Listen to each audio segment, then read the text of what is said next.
বিবৃতি সরকার কয়েকটি ব্যাংকে নিজস্ব লোকদের বসিয়ে আর্থিক শৃঙ্খলা বিনষ্ট করছে।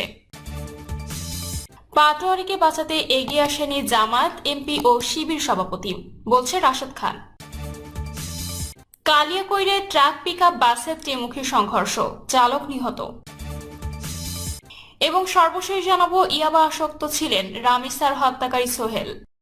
দর্শক শুনছিলেন সংবাদ শিরোনাম, এবার জানিয়ে দিব বিস্তারিত সংবাদ। তবে তার আগে অনুরোধ থাকবে ভিডিওটিতে একটি লাইক দিন এবং ভিডিও সম্পর্কে আপনাদের গুরুত্বপূর্ণ মতামত কমেন্ট করে জানিয়ে দিন। বিবৃতি সরকার কয়েকটি ব্যাংকে নিজস্ব লোকদের বসিয়ে আর্থিক শৃঙ্খলা বিনষ্ট করছে।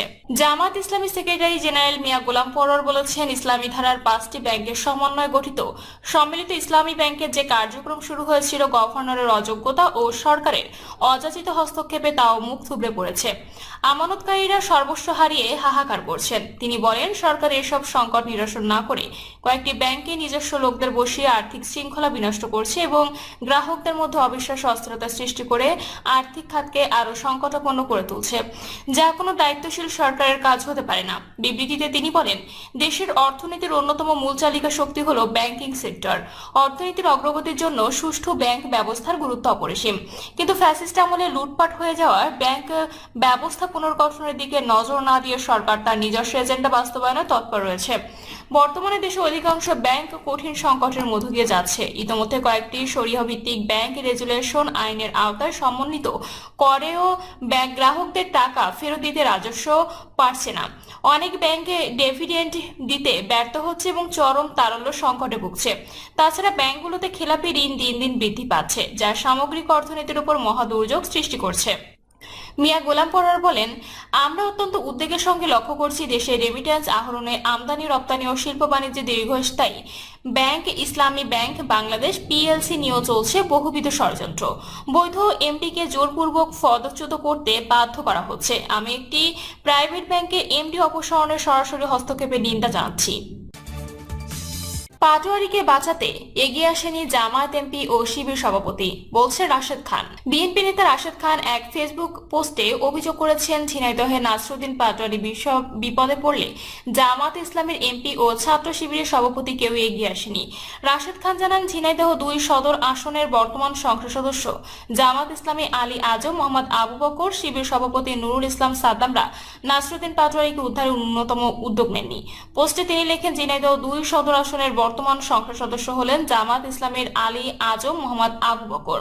তিনি নাসরুদ্দিন পাটোয়ারিকে উদ্ধারে ন্যূনতম এগিয়ে আসেনি। নাসরুদ্দিনের পাটোয়ারি নিজের লাইভে শোনা গেল, এটা ছাত্র শিবিরের সভাপতির এলাকা, তাকে সহ সবাইকে বলা হয়েছে, তিনিও আসেননি। রাশেদ খান আরো জানান, শুরুতে শিবিরের কিছু কর্মী পাটোয়ারির সাথে থাকলেও পরে সম্ভবত সিনিয়রদের পরামর্শে সরে পড়েন।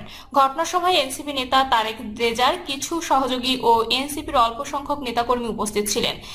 তারেক রেজার নিরাপত্তা সম্পর্কে তিনি লেখেন, তারেক রেজা সম্ভবত নাসরুদ্দিন পাটোয়ারির মিথ্যাচারের দায় নিতে চায় না, এজন্য সেও চুপচাপ ছিল। পাটোয়ারি দেওয়া আইনমন্ত্রীর এলাকা মন্তব্যকেও সরাসরি মিথ্যা বলেছে রাশেদ খান। তিনি লেখেন, নাসরুদ্দিন পাটোয়ারি লাইভে মিথ্যাচার করছে, এটা আইনমন্ত্রীর এলাকা, এটা আইনমন্ত্রীর এলাকা বা আসন নয়। তিনি শৈলকুপা থেকে এমপি নির্বাচিত হয়েছেন, এটা ঝিনাইদহ সদর থেকে প্রায় 22 কিলোমিটার দূরে। তিনি আরো জানান, ঝিনাইদহের 4টি আসনের মধ্যে 3টি জামাত ইসলামী পেয়েছে। বিএনপি জামাতের মধ্যে রাজনৈতিক মতপার্থক্য থাকলেও তার সংঘর্ষের পর্যায়ে নেই বলে মন্তব্য করেন তিনি। পাটোয়ারির উদ্দেশ্য সম্পর্কে তিনি লেখেন, হয়তো নাসরুদ্দিন শান্ত ঝিনাইদহকে অশান্ত করতে সেখানে গিয়েছিল। জামাত শিবিরের উচিত হবে তার ফাঁদে না পা দেওয়া। সে চাচ্ছে সারা দেশে বিএনপি জামাতের মধ্যে সংঘর্ষ বাধুক। পোস্টের শেষে রাশেদ খান সতর্ক করে লেখেন, গণঅভ্যুত্থানের পরবর্তী সময় মিথ্যাচার, চরিত্র হনন, গালিগালাজ ও সাংঘর্ষিক রাজনীতি কারোর জন্যই কল্যাণ বয়ে আনবে না। কালিয়াকৈরে ট্রাক পিকআপ বাসের ত্রিমুখী সংঘর্ষ, চালক নিহত। গাজীপুরের কালিয়াকৈরে ঢাকা টাঙ্গাইল মহাসড়কের গোয়ালবাতান এলাকায় ট্রাক পিকআপ ও যাত্রীবাহী বাসের ত্রিমুখী সংঘর্ষে নাসরুদ্দিন নামে এক পিকআপ চালক নিহত হয়েছেন। এ ঘটনায় পিকআপ চালককে সহকারী গুরুতর আহত হয়েছেন। শনিবার সকাল 6:30টার দিকে দুর্ঘটনা ঘটে। পুলিশের স্থানীয় সূত্রে জানা গেছে, আশুলিয়া থেকে কারখানার মালামাল নিয়ে একটি পিকআপ গোড়াই এলাকার উদ্দেশ্যে রওনা দেয়। প্রতিমধ্যে কালিয়াকৈর উপজেলায় গোয়ালবাতান এলাকায় পৌঁছালে সামনে থাকা একটি ট্রাক হঠাৎ গতি কমিয়ে দেয়। এ সময় পিকআপটি নিয়ন্ত্রণ হারিয়ে ট্রাকের পেছনের সজোরে ধাক্কা দেয়। এর কিছুক্ষণ পর পেছন থেকে আসা সিরাজগঞ্জ পরিবহনের একটি যাত্রীবাহী বাস পিকআপটিকে ধাক্কা দিলে ভয়াবহ দুর্ঘটনার সৃষ্টি হয়। এতে পিকআপটির সামনের অংশ দুমড়ে মুচড়ে যায় এবং ঘটনাস্থলে চালক নাসির উদ্দিন নিহত হন। গুরুতর আহত হন হেলপার। স্থানীয়রা দ্রুত তাকে উদ্ধার করে হাসপাতালে পাঠান, তবে বাসের কোনো যাত্রী হতাহত হয়নি। দুর্ঘটনার পর ঢাকা টাঙ্গাইল মহাসড়কে প্রায় আধা ঘন্টা যানজটের সৃষ্টি হয়। খবর পেয়ে হাইওয়ে পুলিশ ঘটনাস্থলে পৌঁছে মরদেহ উদ্ধার ও দুর্ঘটনা কবলিত যানবাহন সরিয়ে নেয়।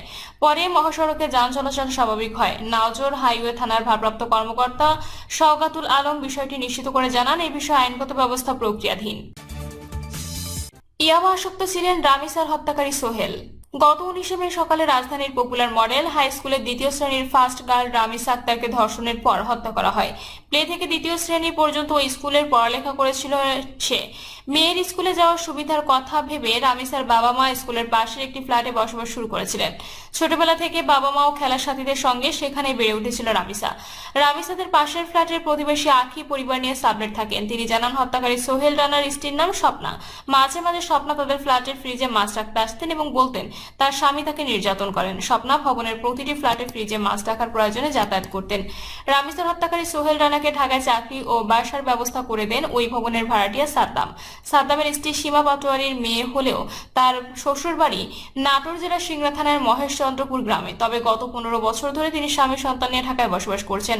রাজধানীর ব্যস্ত জীবনে দীর্ঘদিন ধরে স্থায়ী হলেও গ্রামের মানুষের সঙ্গে তাদের যোগাযোগ মাঝে মাঝে হতো। সীমা জানান, শ্বশুরবাড়ির সুবাদে সোহেল দম্পতির সঙ্গে তার স্বামীর পরিচয় ছিল। আর্থিক সংকটে পড়ে কয়েক মাস আগে সোহেল ও তার স্ত্রী ঢাকায় আসেন। গত বর্ষায় মাছ ধরার জন্য সোহেল বড় অঙ্কের ঋণ নিয়েছিলেন, কিন্তু সময় মতো সেই ঋণ পরিশোধ করতে না পারায় পাওনাদারদের চাপ পড়েন। এক পর্যায়ে পরিস্থিতি সামলাতে না পেরে তিনি পরিবার সহ ঢাকায় চলে আসতে বাধ্য হন। সীমা আরো জানান, ঢাকায় আসার পর সোহেলদের সহযোগিতা করার জন্য তার স্বামীর পরিচিত সোহেলের এলাকায় কামাল ফোন কলে অনুরোধ জানান। মানবিক বিবেচনায় সীমার স্বামী গ্যারেজ মালিক মনিরের সঙ্গে কথা বলে সোহেলকে মিস্ত্রির কাজের ব্যবস্থা করে দেন। গত রমজান মাস থেকে সোহেল ও তার স্ত্রী ওই ভবনে 3 তলায় একটি ফ্ল্যাটে ওঠেন। প্রতিবেশীদের সঙ্গে তাদের সম্পর্ক ছিল আন্তরিক।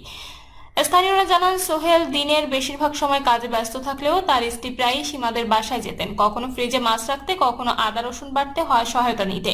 ভবনের অন্যান্য বাসিন্দাদের সঙ্গেও তার সুসম্পর্ক ছিল। সীমা জানান, সোহেলদের গ্রামের বাড়ি তার শ্বশুর বাড়ি থেকে সড়ক পথে প্রায় 3 থেকে 4 কিলোমিটার দূরে।